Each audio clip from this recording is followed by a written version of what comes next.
Entonces decíamos que hay vivencias y hay experiencias que nos llevan a entender que ese aprendizaje no ha sido en vano y que cada momento de la vida es una excusa para aprender, es una excusa para asumir esa actitud humilde, reflexiva del aprendiz, y que a veces, por supuesto, cuesta y duele y genera angustia y genera emociones contrariadas, demasiado complejas, ¿no? Esta mañana veía un paciente muy especial que consultaba por primera vez, y consultó precisamente porque en su relato él decía: yo tenía un hermano que era mi primo, y mi primo hermano era mi hermano más que mi primo, y este hombre con el que creció, con el que pasaron buena parte de su adolescencia, con el que hicieron las locuras de juventud, con todas esas cosas, siendo un muchacho muy joven todavía, este hombre, su primo, en medio de algún curso especial que estaba haciendo de liderazgo, y en un momento en que está conversando con su coach, decide pedirle un permiso porque tiene que retirarse, y retirarse es que se retiró, o sea, se tiró del edificio. Y obviamente esto causa un impacto muy grande en su familia, en todos los que están allí, y por supuesto los cuestionamientos en la familia de ese que decide retirarse. ¿Y qué pasó? ¿Y dónde ocurrió esto? Y obviamente, como saben que él es el hermano del alma, dicen: oriéntanos, ¿qué está pasando? Él, por supuesto, en medio de su serenidad y su calma, entiende que lo más prudente es callar cuando no puede haber cosas que construyan y que a lo mejor vayan en contra de algo que realmente edifique. Digamos que a mí lo que me llama la atención poderosamente es que este muchacho en su primera infancia tuvo un cuadro pulmonar muy importante. Me refiero al paciente. Él lo refiere como una burbuja en el pulmón. En realidad, pues muy seguramente había algún tipo de lesión que ameritó un tratamiento y una sonda y todas esas cosas. Pero su primo, su hermano, tuvo un cáncer de tórax. O sea, yo me ponía a pensar cómo hay seres que se encuentran de esa manera, pero esa es la tristeza evocada en uno y en otro. O sea, nacieron en ese marco de que alguna cosa estaba generando esta tristeza. Ustedes saben que el pulmón es la tristeza desde el punto de vista de las emociones. Pero más allá de eso, este hombre, digamos que reacciona positivamente al tratamiento de su cáncer, pero fue un cáncer al lado del otro. Es decir, es como si ya estuviera marcando el grado de intensidad de lo que iba a ocurrir allí, ¿no? Y fue muy bonito porque hicimos un proceso que se conoce como de restitución, de ayudarle a través de este ser, a su primo, a retirarse. Por supuesto, es a renunciar a juzgar, es a renunciar a emitir cualquier tipo de juicio frente a eso, porque primero no nos corresponde, y segundo, cada quien tendrá alguna razón distinta para tomar una u otra decisión. Pero detrás de toda esa historia también hay un aprendizaje. Entonces la conclusión era: utilicemos, saquemos de ese proceso tan complejo, tan difícil, algo que puede edificar. Y obviamente la tarea es pasar de un arquetipo que es el del huérfano y el inocente, aquí se cae todo, ¿sí?, a tratar de que él mismo descubra la capacidad de aprendiz que tiene y llegue hasta ese arquetipo del sabio y el bufón. Es decir, donde él aprenda una lección a través de un proceso vivido, complejo, cercano, pero además que detrás de ese aprendizaje conserve con alegría la imagen de ese ser que se va y que ya debe retirarse.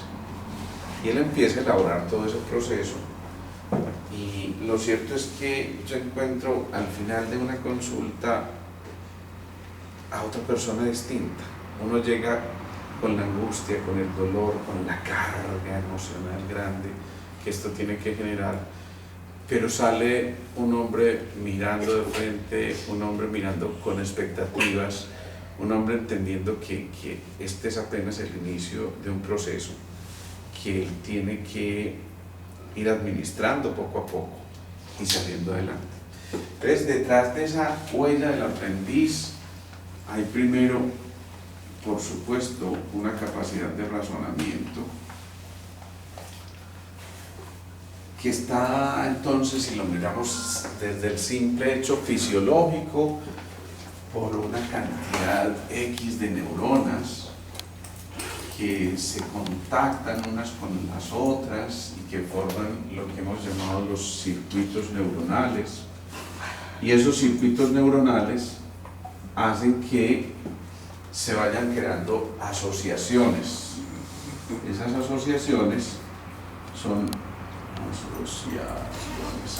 son hilos conductores que van formando una especie de mapa cerebral, una especie de, digámoslo así, de carta de navegación para lo que viene, pero que por supuesto ese aprendiz va mucho más allá de una capacidad de razonamiento y se tiene que empezar a basar en experiencias. Y las experiencias son sucesos vividos que pueden tener muchos puntos de vista. Para uno, un punto de vista en un caso como estos puede ser la derrota total, pero para otro puede ser exactamente todo lo contrario. Es un punto, como él mismo lo llamaba, de inflexión para poder comenzar de nuevo y poder mirar hacia adelante y darse cuenta que siempre detrás de esa oscuridad hay un amanecer. Entonces, a través de esto viene el tercer paso, que es una lección aprendida. Es muy curioso porque desde eso al hombre se le convirtió la noche en una tortura, y entonces él ya no quiere que llegue la noche porque sabe que no va a pegar el ojo, que va a dormir mal o que se va a estar despertando continuamente. Pero cuando uno empieza a buscar los simbolismos, en realidad no es la noche, es más la noche oscura del alma, ¿no? Es más de lo que hablaba San Juan de la Cruz, en un momento en que uno todo lo ve oscuro, y obviamente la oscuridad la asociamos con la noche, pero como también lo dice Elizabeth Kubler-Ross, la muerte es un amanecer, y es la muerte no solo física, sino la muerte a muchas cosas a las que en algunos momentos la vida nos obliga a renunciar. Es la muerte también a cosas a las que la vida, digamos, que nos va conduciendo poco a poco, así eso implique un sacro oficio muy grande, un sacrificio supremamente grande. Detrás de un sacrificio hay una lección también aprendida, y entonces hace que el proceso sea menos fuerte, menos duro, más fácilmente llevadero, pero también sigue siendo la invitación a morir. Y entonces ya la discusión no es con la muerte desde el punto de vista físico, sino que la discusión es con la muerte a tantas cosas que debemos renunciar. Y por supuesto eso lleva a que haya una octava de conciencia distinta, y eso significa que en esa conciencia, ese grado de ascenso en el espiral que hemos mencionado tantas veces, lleva a que tengas que renunciar a la materia, que es lo más denso, para poder ascender a través de la energía y la información hasta ese desarrollo de la conciencia. Cuando se toca ese desarrollo de la conciencia y se entra en una octava distinta, entonces ya el drama no es drama. El drama es una oportunidad de aprendizaje. El drama es una oportunidad de encontrarte con la semilla, con lo que tú eres, y volver ahí sí, en esa actitud de la remisión, a redescubrir qué es lo que sigue en adelante.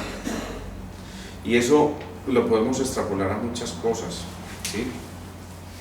Extrapólenlo a un trabajo al que tienen que renunciar o los vieron obligados a renunciar, los echaron para no decir otra cosa, o a esa pareja con la que tenías que hacer una ruptura porque simplemente el tiempo se pasó, o a una enfermedad que te diste cuenta que no era necesario seguir cargando y que era el momento en que posiblemente ya podíamos emerger a un nuevo orden, y que utilizaste la enfermedad como excusa para librar esa batalla interna que tenías. Entonces, cuando nos vamos haciendo ese viaje, que de alguna manera fue el viaje interior que empezamos a hacer algún tiempo, esto ya hace que en medio de todo este aprendiz sienta que su proceso vale la pena porque no está solo. Digamos que hay una compañía en el proceso de aprendizaje, porque curiosamente la vida lo lleva a que estos patrones frecuenciales altos empiecen a llegar aquí también a manera de... y entonces muchos empiezan a resonar ahí. Y así como alguien que está vibrando en frecuencias bajas se junta con otro que está vibrando con frecuencias altas, trata de atraer a quienes están vibrando en ese patrón frecuencial. Y si se vibran esas frecuencias altas, entonces no hay más de otra que volver a describir los órdenes del amor. Y a veces por amor hay que morir. Pero hay que morir en ese sentido, hay que morir a esas emociones tóxicas, a esos momentos complejos, a esas formas de no asumir lo que nos corresponde. Entonces uno muere a un comportamiento, otro muere a no seguir encubriendo cosas que no le corresponden y que la vida lo puso ahí porque tenía que representar a una empresa o un proceso determinado. Otro muere simplemente a la excusa de no tener fuerza suficiente para llevar a cabo lo que le toca hacer. Otro muere a seguirse encontrando con lo que hasta aquí sabía que tenía que hacer y que tiene que tomar decisiones. Y entonces, cuando se llega a este punto, hay una cosa muy curiosa que ocurre desde el punto de vista fisiológico. Y es que probablemente hasta aquí no habíamos traspasado esta barrera, que es la barrera diafragmática. Y entonces, ya lo hemos dicho, esa barrera diafragmática, cuando se trasciende hacia esta zona, donde está ese corazoncito y donde está el timo, entonces estos dos, al juntarse, evitan el rechazo y al contrario afirman el amor. Y eso, dicho de otra manera, invitan a desprenderse del pasado.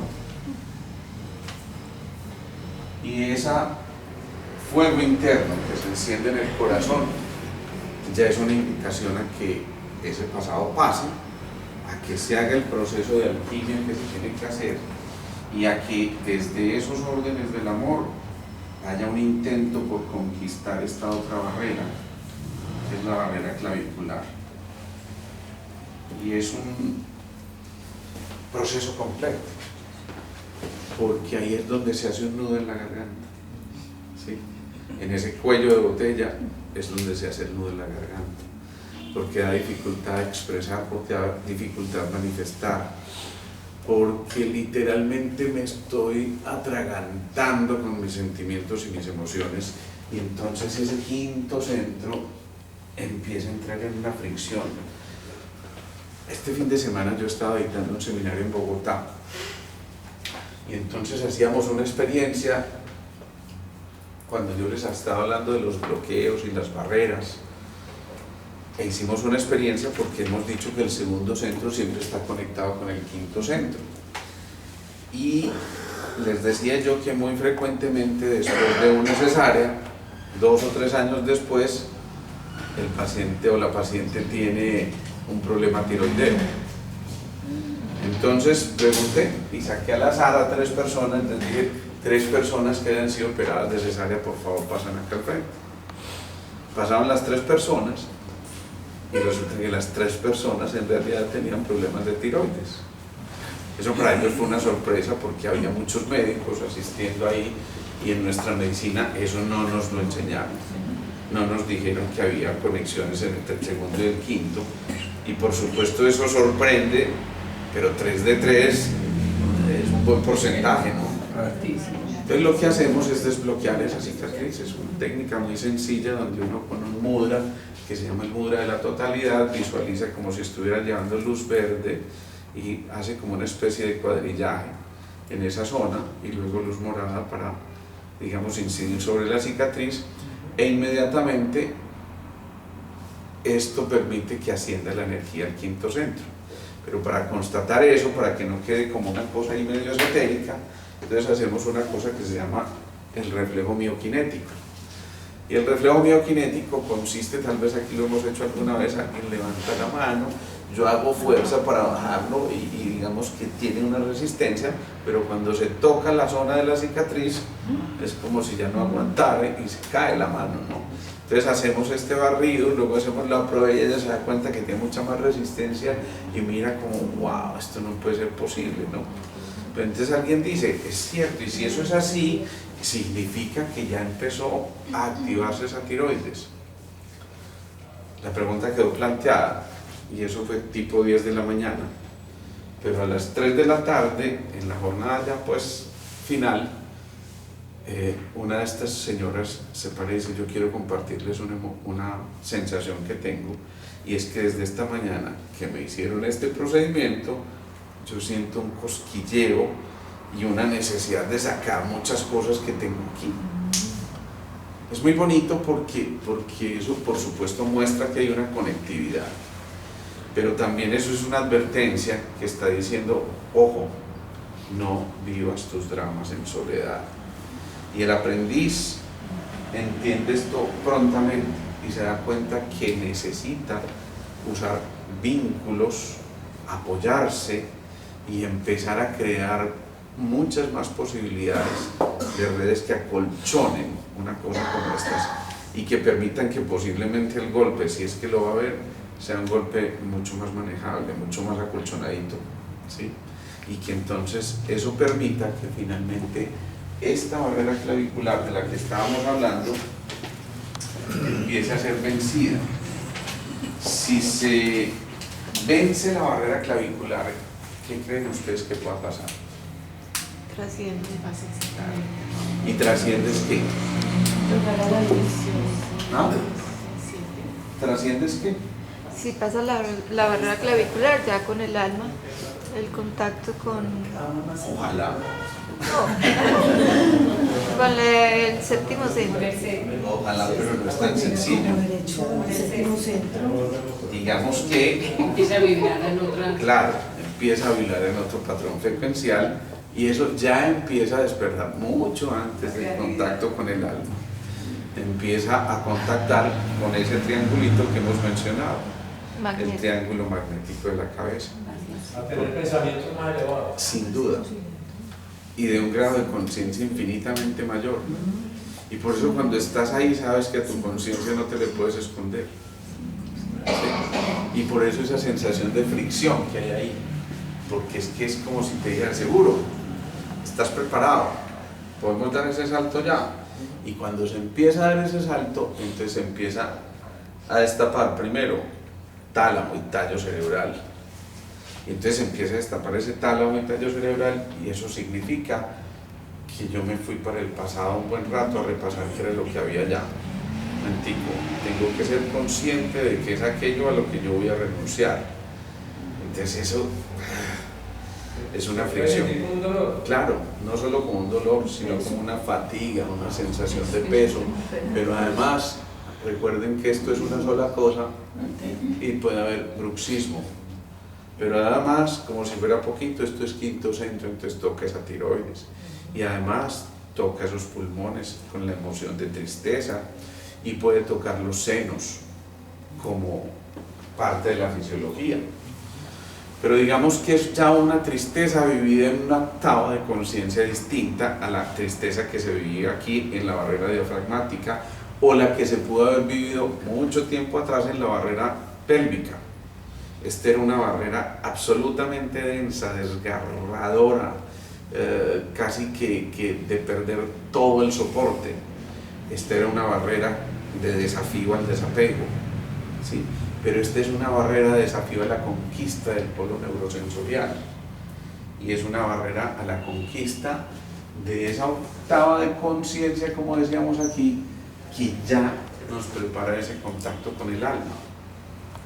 Pero entonces en ese contacto con el alma, digamos que este es el tallo, aquí tiene que haber fricción y por supuesto duele, porque es un pasado que posiblemente no haya sido elaborado, un pasado en el que seguramente quedan cosas muy complejas, otras muy especiales, pero al fin y al cabo va a empezar a ser parte del pasado, donde se renuncia no solo a lo bueno, sino también a lo malo. Entonces, claro, genera dolor. Eso es como cuando ustedes recuerdan ese ser querido que se fue, que murió, y obviamente los primeros días es ese dolor desgarrador, el sentir la no presencia ya de ese ser físicamente. Pero cuando esto empieza a liberarse y se acuerdan que en tiempos el pasado está en relación con uno de los valores, vamos a ver si lo recordamos. Pasado, presente, futuro. Y entonces hemos hablado de 3 valores: paz, amor y libertad. Entonces, en ese mismo orden de ideas, conquistar el pasado, Conquistar la paz, es generar la paz interior. Si yo conquisto la paz interior, entonces puedo interpretar como el pasado como una lección y surge la aprendiz. ¿Ya? ¿Me hago entender? Pero si no logro sentir esa paz, es porque aquí todavía hay fricción y significa que todavía me estoy negando a elevar esta frecuencia a una frecuencia más alta. Por supuesto, esto es una cuestión de caedere, decisión, y es una cuestión de decisión firme, que no admite dudas, es una decisión total y frontal. Y cuando eso se logra, cuando se toma la decisión a conciencia, aún a sabiendas de que pueda ser doloroso, entonces se pasa a esto que sería el presente, y aquí estaría la hipófisis, ¿sí? Y de alguna manera el hipotálamo, este sería el tálamo.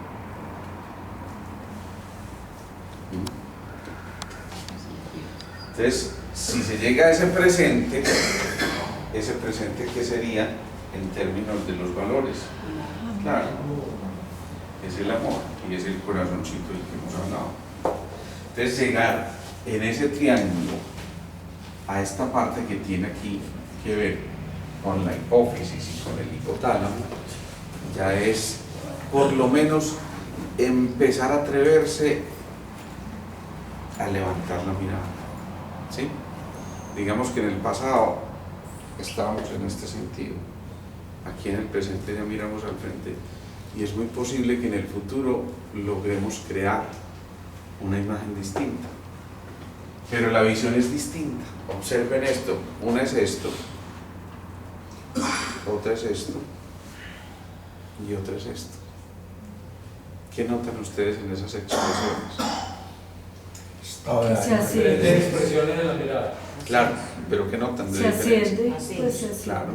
Primero hay un camino de ascenso físico, pasamos de esto a esto, pero además en la expresión que notan. Emocional también. ¿Qué Una notan? expresión de alegría. Porque el pasado es como, no es como tan pleno. Ujú. El presente ya lo es como con una, sí, como con cierta esperanza del futuro, ya lo es como un logro. No sé. ¿Qué más notan?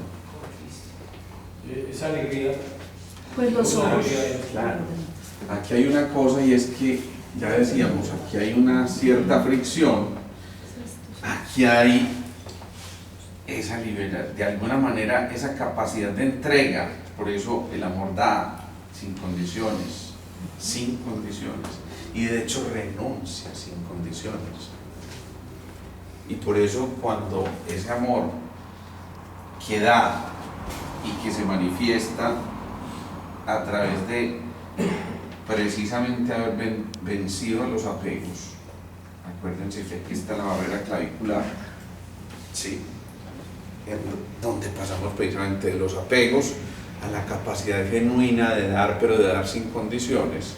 Y aquí luego entonces es la invitación al ascenso a esto que sería que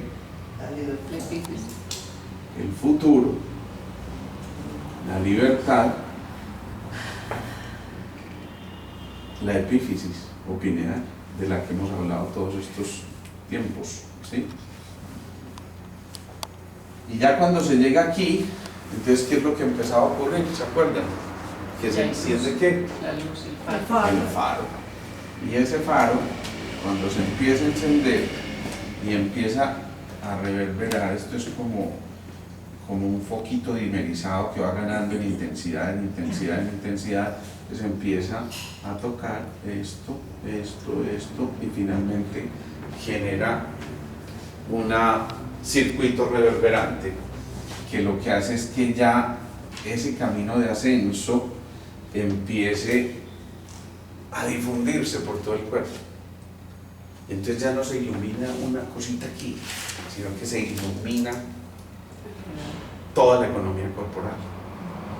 Y la sensación es de que ya nadie me tiene que decir qué es lo que yo tengo que hacer. Y alguien dice, a partir de hoy sí voy a hacer ejercicio. A partir de hoy voy a alimentarme mucho mejor. A partir de hoy voy a respetar este templo que vine a habitar. Sí, es una manera. Pero otro dice, a partir de hoy renuncio a seguir ocupando un espacio que no me correspondía. Y entonces renuncio a seguir en la empresa donde me están obligando a presentar informes viciados, porque los jefes van a revisar y si revisan tienen que pensar que la cosa va muy bien, y entonces yo me constituyo en un cómplice de lo que está ocurriendo.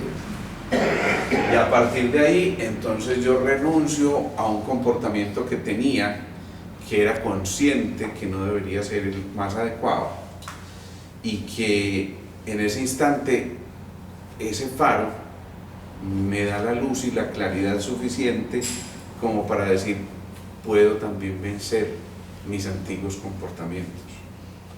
Y en ese momento yo posiblemente también puedo renunciar a este pasado y dejar de cargar el resentimiento que tengo con mi hermano o con mi hermana, para poder trascender todo esto y decir, somos uno, y si estoy proyectando resentimiento hacia él o hacia ella, estoy proyectándolo a mí mismo, porque somos una única red. Pero también aquí entonces surge la iluminación desde esa conexión del tallo con la hipófisis y ese farito que es la epífisis, y caigo en cuenta que esta conciencia tiene que ir acompañada de cosas como la comprensión amorosa, ¿sí? Y entonces, si hay comprensión amorosa, ya yo renuncio a qué, ya no juzgo, ¿cierto? Ya no juzgo. Pero además de eso, a una cosa muy importante, la caridad. Y en la caridad vienen cosas que nos confrontan, porque a veces asistimos a 1000 cursos como estos y a las 7 leyes espirituales del éxito y las 33 pasos de no sé qué, y a equilibrar el aura y a restaurar todos los procesos, pero se nos olvida que la hija de mi hermano tiene hambre y que yo tengo la posibilidad de darle algo. Y se nos olvida que ese ser que se sienta al lado conmigo en la oficina tiene un problema y que posiblemente si yo le pongo la mano encima, eso solo ya es una demostración de caridad y de presencia. Y se nos olvida que el corazón se tiene que ir ampliando mucho más para también generar, además de comprensión y caridad, presencia. Es muy difícil a veces estar en presente. A veces es muy complejo estar en presente porque el 90% de las patologías dependen o del pasado o del futuro, o porque nos anclamos al pasado porque empeñamos la vida hacia el futuro y entonces nos perdemos ese momento presente. Pero cuando decíamos enamórate de tu futuro, acuérdense, lo decíamos enamórate de tu futuro, ¿y qué más agregamos? Desde el presente, desde el presente. Entonces, esto que estamos viendo aquí, cuando se enciende ese triangulito, ese triángulo magnético de la cabeza, automáticamente despierta una cosa que se llama el loto. Algunos los llaman de los 1000 pétalos. En realidad no son 1000 pétalos, sino 972 pétalos. Esta es una figura que se utiliza para saber la vibración en la que está cada uno de los centros. Entonces el primer centro tiene un loto de 4 pétalos apenas, el segundo de 6 pétalos, el tercero de 10, el cuarto de 16, y así vamos ascendiendo, pero en este hay un salto casi que cuántico a los 972 pétalos, pero en realidad hay 960 en la periferia y 12 pétalos centrales. Esto es como si este es el lotito, no, si este es el loto, yo ya aprendí a pintar lotos, sí, más o menos como esto. Entonces aquí en la periferia de esto, pero en todo el centro, en el sumum del loto, están esos 12 pétalos. Y esto les dice algo. Acabo de decirles 4, 6, 10, 12. Corazón. 12. Se conecta. Corazón. Y entonces estos 12 de aquí se conectan con los 12 de acá. Y como existe siempre una ley del 3, nos quedan faltando otros 12. ¿De dónde nos los inventamos? ¿A ustedes qué se les ocurre? Del alma. Claro. Son los 12 pétalos del alma. Entonces lo que ocurre es que ya imaginemos esto. Imaginemos que aquí estos huesitos y estas carnitas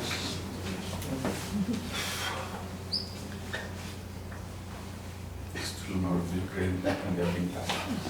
Aquí hay un corazoncito, ya decíamos, con 12 pétalos. En esa conquista de la epífisis se despiertan esos 12 pétalos. Y aquí arriba, pongamos el alma acá, esa alma tiene también 12 pétalos, que dan origen a los famosos 12 portales del alma. ¿Se acuerdan? Que ya hemos mencionado mucho aquí. Responsabilidad, participatividad, inclusividad, soledad, serenidad, calma, desapego, indiferencia a lo no esencial, impersonalidad, sabiduría, intuición y libertad. Ahí están los 12 portales del alma. Entonces, cuando esos portales del alma ya empiezan a traccionar allá, es como si uno estuviera aquí ya, esta sensación que reportaba esta señora ya es como esa vibracioncita que ya está diciendo, oiga, ya es tiempo como de ascender un poquito más. Pero cuando esto ya tracciona desde arriba, esto es un jalón de pelo muy grande, ¿sí? Entonces ahí sí que uno medio ponca así, pero porque ya lo están ganando y diciéndole ya, no es tiempo de volverse. Digamos que uno aquí medio tambalea todavía y dice, ay, sí, pero ya cuando empieza a despertar esto, ya uno dice, no, Martico, ya hay un trabajo. Pero si se llega acá, ya la cosa es un compromiso que te trasciende a ti como individuo y entiendes que desde el alma siempre, hemos dicho, somos una única unidad. Entonces ya eso traspasa con mucho lo que uno es como individuo. Y el sacrificio ahí sí tiene sentido, porque ya prima el bien mayor al bien individual. ¿Sí? ¿Vamos hasta ahí o no? Bueno, ¿y a ustedes por qué se les ocurre que estemos hablando de estas cosas? ¿Qué tendrá que ver esa lección del aprendiz con todo esto?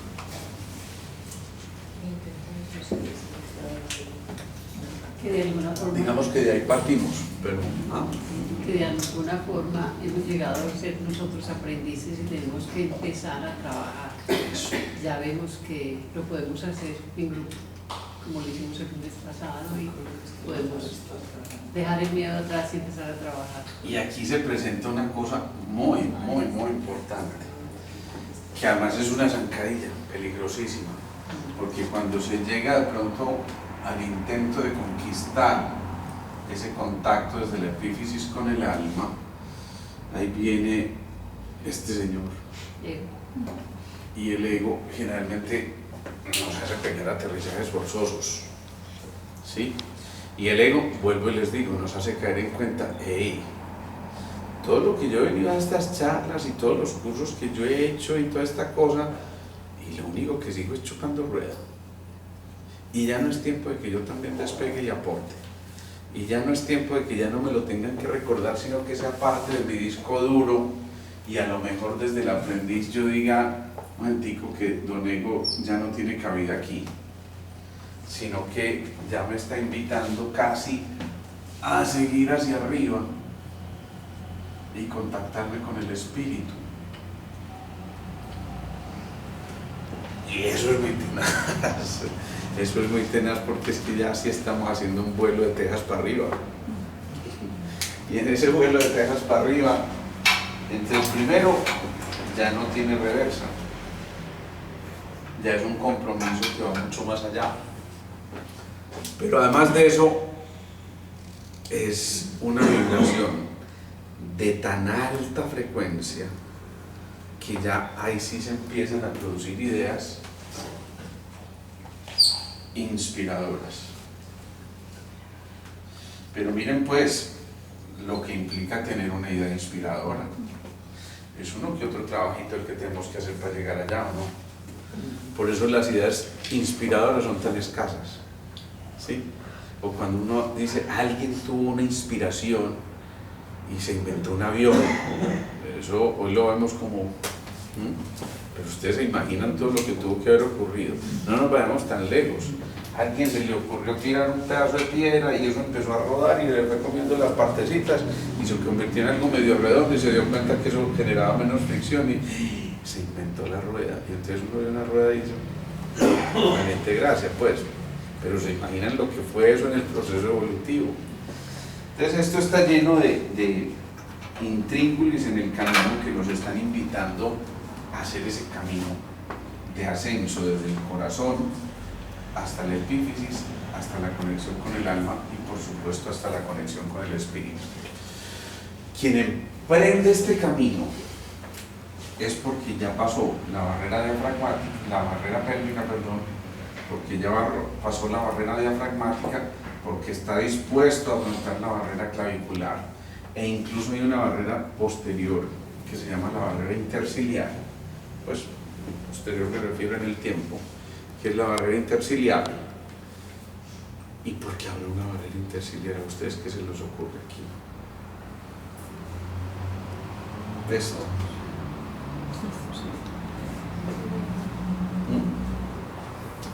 ¿Qué significará esa barrera interciliar? Creo que pocas veces hemos hablado aquí de eso, si es que lo hemos mencionado. Nunca. Es como superar también. Es como lo Sí, máximo. nunca lo hemos mencionado, entonces ahora este ya le dio por poner más barreras, pues. Pasar el sexto Como sector. superar la barrera del futuro. Más allá de eso. Eso es cierto, pero Ya la iluminación, ¿o de qué? la intuición. De la intuición, porque hemos dicho que el corazón, cuando se conecta con la mente, desarrolla la intuición. Y esa intuición es la que me permite sentirte sin que tengamos que hablar. Es la que me permite escuchar lo que me estás diciendo desde el corazón, porque ya esos corazones no solo vibran a la misma frecuencia, sino que hablan el mismo lenguaje. Y entonces dan la misma nota. Y a pesar de ser octavas distintas, resuenan de manera armónica. Y a pesar de que cada uno esté vibrando en un patrón frecuencial determinado de acuerdo a lo que vive en su interior, ya casi que sobran muchos gestos, porque en lo no expresado se dijo todo. Y eso no expresado se llama ¿cómo? Silencio. Claro. Entonces la conquista del silencio es una gran lección que el aprendiz debe hacer. Acompañamiento del silencio. Y entrar en el silencio implica ¿qué? Opacar el ruido de las ¿qué? Emociones. De las emociones. Opacar el ruido de las emociones. Si yo permito si yo permito que aquí se presente el ruido de las emociones, entonces simplemente no puedo bajar esta frecuencia más alta que acá. Es como si llegara aquí y hay una barrera aquí que no me deja y no me deja y no me deja, porque tengo el ruido de las emociones. Pero si dejo las emociones a un lado, entro en el silencio e inmediatamente esto se abre. Es como una compuerta que está esperando que hagas silencio y que empieces a vibrar en ese mismo patrón frecuencial para que ya no suene gangoso. Entonces, al abrir ese quinto centro, eso lo que hace es que permite que salga toda la información de una manera mucho más fluida. Eso es como cuando se pasa por el túnel. Entonces después, cuando se sale a la boca del túnel, hay una sensación como de ¡wow! Es esta cosa que se abrió aquí, ¿no? Digamos que hasta ahí estábamos metidos en una cosa así súper estrecha, y a veces eso causa como sensación de claustrofobia, de toda esa cosa, pero cuando se abre, ¡wow! ¿Sí? ¿Y qué hace uno cuando hace ¡wow! Mira lo que soltó. ¿Sí? ¿Sí? Y esto pasa. Y ese túnel, ese quinto centro, entonces ya te desafía a que actives todo esto que se llama la creatividad.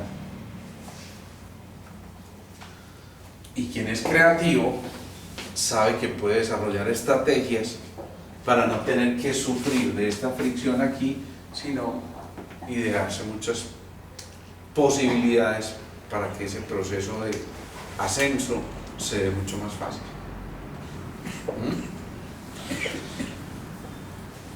¿Se acuerdan que cuando hablábamos del carácter, bueno, decíamos que había dos componentes muy importantes de la personalidad, que eran el temperamento y el carácter? Esto formaba la personalidad, ¿sí? Pero también decíamos que el carácter era apenas el 10% y era, digamos, que ese factor hereditario, ¿sí? esto es lo que yo arrastré de mis antepasados y tal cosa, pero que el carácter era el 90% y que a su vez ese carácter dependía de 3 características: control, compromiso y creatividad. Entonces, ese control era la correcta visión de las cosas. ¿Y qué dijimos que era la correcta visión de las cosas? Ver más allá de los órganos de los sentidos, pasar del mundo de las apariencias al mundo de la transparencia y la transapariencia. Por eso generalmente cuando se asume esta parte del control y de la correcta visión, es muy frecuente que ese aclaramiento que estábamos buscando aquí del farito, ¿sí? Aclaramiento, faro, llegue hacia ti y te muestre un camino distinto, y posiblemente ahora veas con los ojos de Dios. Ya no ves con tus propios ojos, ves con los ojos de Dios, porque ahora te acompaña en ese desarrollo del control. Después surge el compromiso, que es la actitud de escucha, ¿sí? Y si escuchamos, enriquecidos desde todo esto que hemos mencionado, ya no escucha el oído, ya escucha el corazón y ya se conecta con el sonido más privilegiado, que es el del silencio, que es donde habita Dios. Así lo decía la Madre Teresa, ¿no? Dios habita en el silencio. Y yo creo que ese ser como medio iniciado, alguna razón tendría. Pero después surge la creatividad, y la creatividad es la correcta verbalización. Verbo, sí. Y esa verbalización lo que nos está diciendo es que no es lo que entra por tu boca lo que te contamina, sino lo que sale de tu boca, porque el corazón procede. Y por lo tanto, que ya lo que estás haciendo aquí es usar otra vez la palabra de Dios. Entonces yo lo llamo Dios, pero si alguien lo quiere llamar de otra manera, pues bueno, llámelo fuerza superior. Pero lo que estamos haciendo aquí no es otra cosa que el camino de la comunión. Por eso cuando alguien expía sus pecados, así se le dice, o sea, cuando alguien finalmente se confiesa y decide volver a entrar en comunión, lo que está haciendo es eso, precisamente, común unión con Dios. Entonces esto tiene un simbolismo muy profundo, demasiado profundo. Yo no sé si, seguramente lo habrán notado, hoy estoy un poquito más trascendental, digámoslo así. Pero es porque hay lecciones que sacuden y porque digamos que esto nos lleva a tener que vibrar en frecuencias diferentes, por lo menos diferentes, con el derecho perfecto a que este aprendiz no solo tenga la oportunidad de equivocarse, sino que es que además debe equivocarse, porque si no hay equivocaciones fue porque no hubo intentos.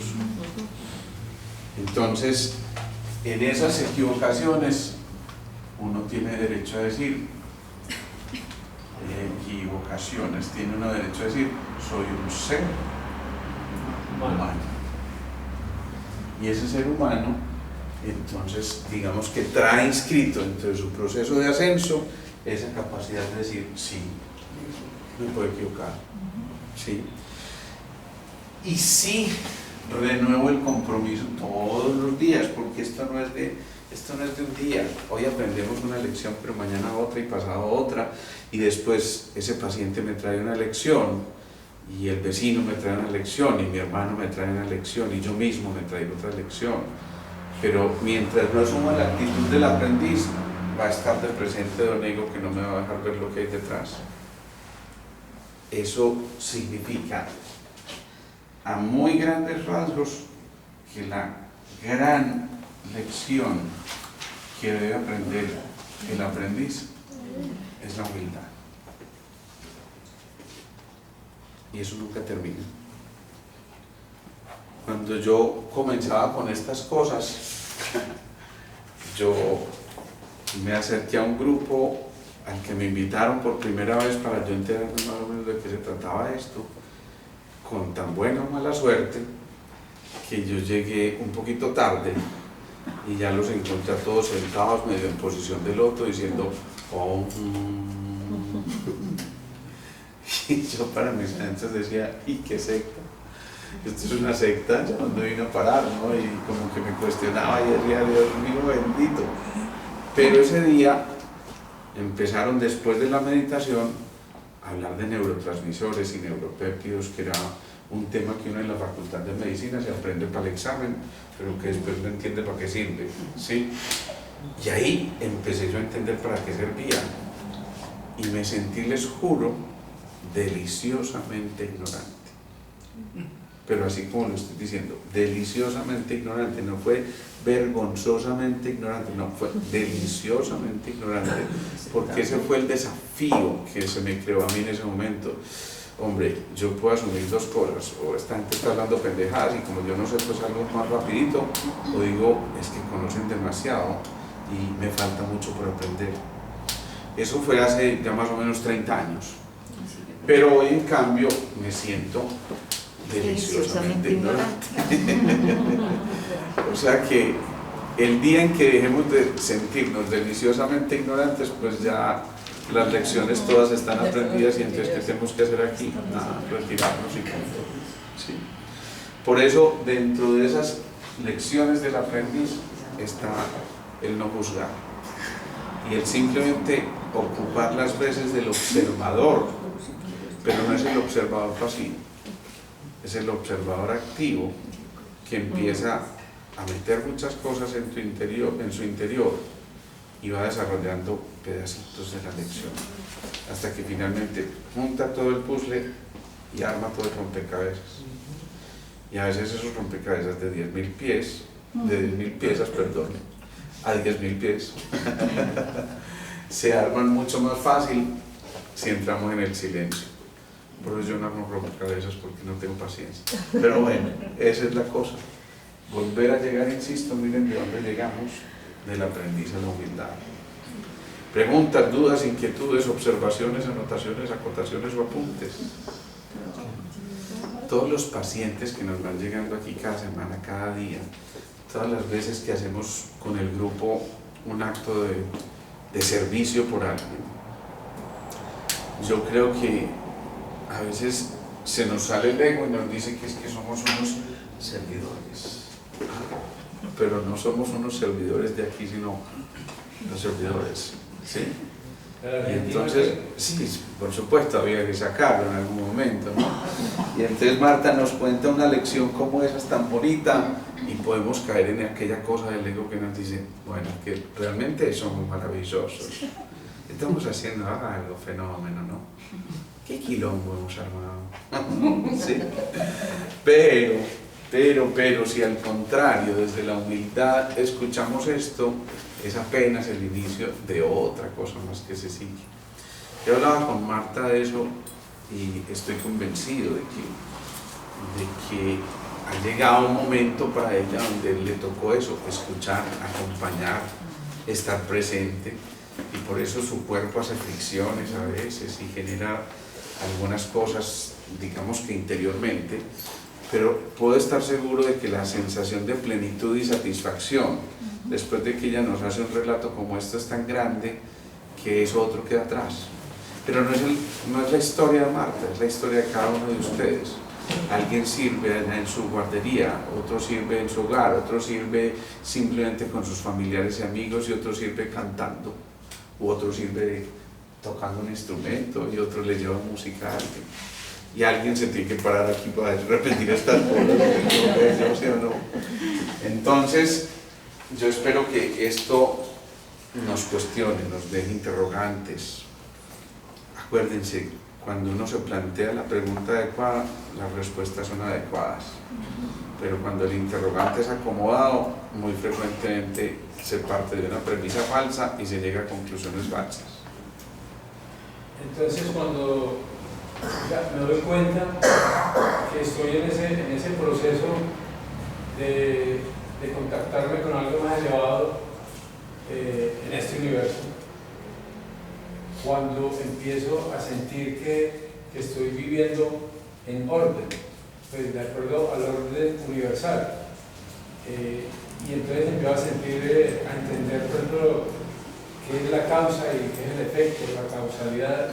Cuando entiendo eso de manera consciente, entonces puedo decir estoy avanzando. Cuando sientes eso de manera consciente, supiste que primero había una especie de visión fundamentalista, y es el que no está conmigo está contra mí. O sea, si tú opinas distinto, te descalifico. Tú hablas de causalidad lineal, pero si te quedas ahí, no contextualizas y no ves el orden de las profundidades y no llegas a sistematizar y a organizar y a encontrar una visión que te interioriza y otra que te une con los otros, que es la unidiversidad. Cuando pasas todas esas cosas, ahí sí estás en la unidad. Pero cuando estás llegando apenas hasta la causalidad lineal, causa-efecto, ahí nos seguimos quedando como en un modelo medio mecanicista. Eso significa, hay que trabajar todavía mucho, porque si te quedas en la causa y efecto, no contextualizas. Y entonces posiblemente en un caso como el que les relaté hoy, alguien entra a juzgar y puede decir muy cobarde, o el otro puede decir muy valiente. Los dos están juzgando. El otro simplemente dice un tipo, contextos, como el famoso cuento, buena suerte, mala suerte, quién sabe, ¿sí? Entonces, si se contextualiza, ya es la invitación a interiorizarlo mucho más, y por eso ya toca el polo neurosensorial, y por eso se trasciende esta barrerita que hay aquí. Y créanme, la humanidad está en ese momento. Hasta hace 30 años estábamos aquí, y todavía seguimos estando mucho aquí, pero ya hay un buen porcentaje de la población que está aquí. Por eso hasta hace 30 años, la mayor parte de las patologías estaban entre este y este, 60-70%. Pero hoy ya ese porcentaje, que era el 10% hace 30 años, empieza a incrementarse muchísimo, y por eso las patologías mentales hoy son más del 30 al 40%. Pero es porque como evolución, como raza humana que está traspasando esta barrera, eso tiene un costo. Eso tiene un costo, y el costo son enfermedades mentales. ¿Hasta cuándo? Hasta que dejemos de friccionar. Dicho de otra manera, hasta que dejemos de resistirnos. O dicho de otra manera, hasta que finalmente fluyamos. Y por eso no es en vano que el quinto centro esté en relación con la respiración, porque es cuando finalmente respiremos que vamos a poder pasar allá, y no cuando estemos en ese grado de agitación en el que estamos en el día a día y en esta cosa del estrés, ¿sí? Cuando ya pasemos eso,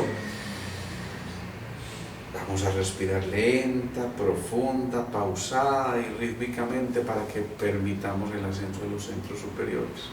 Y entonces allí las demandas van a ser otras, que continuarán en la próxima semana por el mismo canal de la misma hora.